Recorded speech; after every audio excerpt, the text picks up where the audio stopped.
ایک روز رسول اکرم صلی اللہ علیہ وسلم نے نماز کے بعد تمام صحابہ کو مسجد میں بیٹھے رہنے کا حکم دیا۔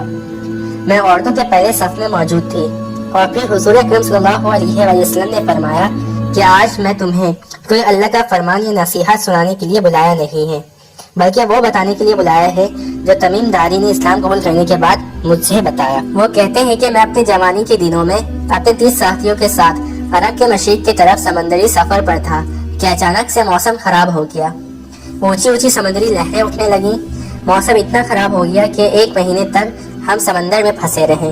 ہمیں کچھ نہیں پتا تھا کہ ہم کہاں جا رہے ہیں یا کہاں موجود ہیں۔ ہم نے اپنے جہاز سے چھوٹی چھوٹی کشتیاں اتاری اور کھانے اور لوگوں کی تلاش میں نکل گئے۔ میں اپنی کشتی پر کچھ لوگوں کے ساتھ بیٹھ کر ایک جزیرے میں پہنچا، جہاں پر ایک عجیب و غریب قسم کے مخلوق کو ہم نے دیکھا، جس کا جسم بادوں سے مکمل طور پر بھرا ہوا تھا۔ یہ جانور انسانوں کی طرح باتیں کر سکتی تھی۔ ہم اس کو دیکھ کر ڈر گئے کہ یہ کون سی مخلوق ہے۔ میں نے پوچھا تم کیا بلا ہو؟ اس نے جواب دیا کہ میرا نام یساسا ہے۔ ہم لوگوں نے پوچھا کہ تم کیا چیز ہو؟ اس نے جواب دیا کہ یہ سب باتیں چھوڑو، میں تمہیں اپنے مالک سے ملواتا ہوں۔ وہ سامنے جو مندر ہے وہاں پہ وہ شخص تمہارا بہت شدت سے انتظار کر رہا ہے۔ اب یہاں پہ آپ کو یہ مندر کا نام یاد رکھنا ہے۔ حضرت تمیم داری کہتے کہ ہم اس کے پیچھے اس مندر میں گئے، جہاں پہ ہم نے ایک بہت بڑے جسامت والے شخص کو زنجیر میں قید ہوا پایا۔ اس کے بڑے جسامت کا شخص آج سے پہلے ہم نے کبھی نہیں دیکھا۔ اس کے ہاتھ اس کے گردن سے بندھے ہوئے تھے اور اس شخص نے آتے ہی ہم سے کچھ سوال کیے۔ پہلا سوال یہ تھا کہ مجھے بہسان کی کھجوروں کے بارے میں بتاؤ کہ کیا وہاں کے درختوں پر ابھی بھی پھل آتے ہیں؟ ہم نے کہا ہاں بالکل آتے ہیں۔ وہ کہنے لگا کہ بہت جلد وہاں پہ کوئی پھل نہیں ہوگا۔ پھر کہنے لگا کہ مجھے تبریہ کی جھیل کے بارے میں بتاؤ کہ کیا وہاں پر ابھی بھی پانی موجود ہے؟ ہم نے کہا ہاں بہت سارا پانی ہے۔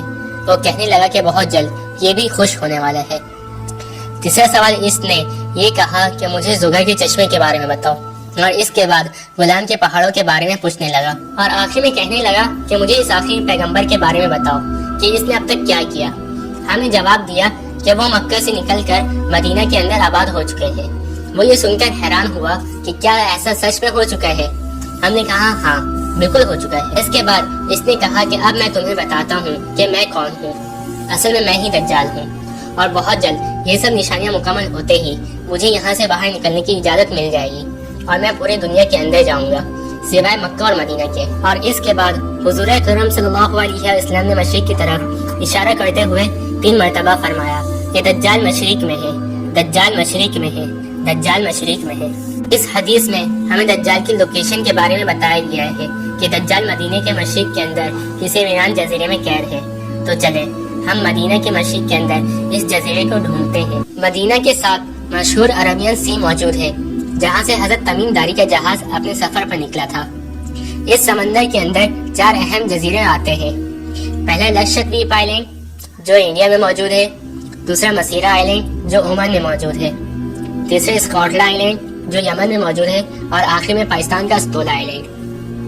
حدیث میں یہ بات واضح ہے کہ دجال نہ شام میں ہے اور نہ یمن میں، تو مطلب 4 میں سے 2 جزیرے باقی رہ گئے، ایک انڈیا کا لکشدویپ آئلینڈ اور دوسرا پاکستان کا استولا آئلینڈ۔ اب آپ یہ سوچ رہے ہوں گے کہ ان دونوں میں سے وہ جزیرے کون سے ہیں، تو آئیے جانتے ہیں۔ رسول اکرم صلی اللہ علیہ وسلم نے مدینہ سے مشرق کی طرف اشارہ کرتے ہوئے فرمایا تھا، اگر ہم ایک سیدھی لائن کھینچے تو آپ یہ جان کر حیران ہو جائیں گے کہ یہ اور کوئی نہیں بلکہ پاکستان کا استولا آئلینڈ ہی ہے، کیونکہ انڈیا کا آئلینڈ اس لائن سے بہت دور ہو جاتا ہے، جیسا کہ آپ اس فوٹو میں دیکھ سکتے ہیں۔ اس کے علاوہ جیسا کہ ہم نے پہلے حدیث میں جانا کہ اس آئلینڈ پر ایک مندر بھی تھا جو حضور اکرم صلی اللہ علیہ وسلم سے بھی پہلے یعنی 1400 سال سے بھی پہلے یہاں پر موجود تھا۔ لہٰذا ہمیں شک کو یقین میں بدلنے کے لیے اس آئلینڈ پر ایسا ہی مندر ڈھونڈنا پڑے گا۔ انڈیا کی اس آئلینڈ پر کوئی مندر موجود نہیں ہے، جبکہ پاکستان کے استولا آئلینڈ پر ایسے ہی ایک مندر موجود ہے جو کہ 1400 سال سے بھی زیادہ پرانا ہے۔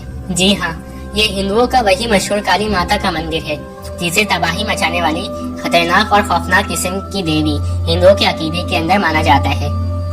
اس کے جسم میں بھی بہت زیادہ بال موجود ہیں، بالکل وہی جانور یساسا کی طرح۔ تو کیا یہ صرف سے ایک اتفاق ہی ہے؟ ہرگز نہیں، بلکہ یہ کنفرم ہی ہے کہ یہ وہی جزیرہ ہے جہاں حضرت تمیم داری کا دجال سے ملاقات ہوا تھا، اور شاید ایسا ہو سکتا ہے کہ دجال وہاں سے آزاد بھی ہو چکا ہو، لیکن ابھی تک دنیا میں ظاہر نہیں ہوا، کیونکہ وہ سب نشانیاں جو دجال نے حضرت تمیم دائی سے پوچھا تھا، تبریہ کے سمندر کا پانی، بہسان کی کھجور وغیرہ، وہ سب نشانیاں پوری ہو چکی ہے۔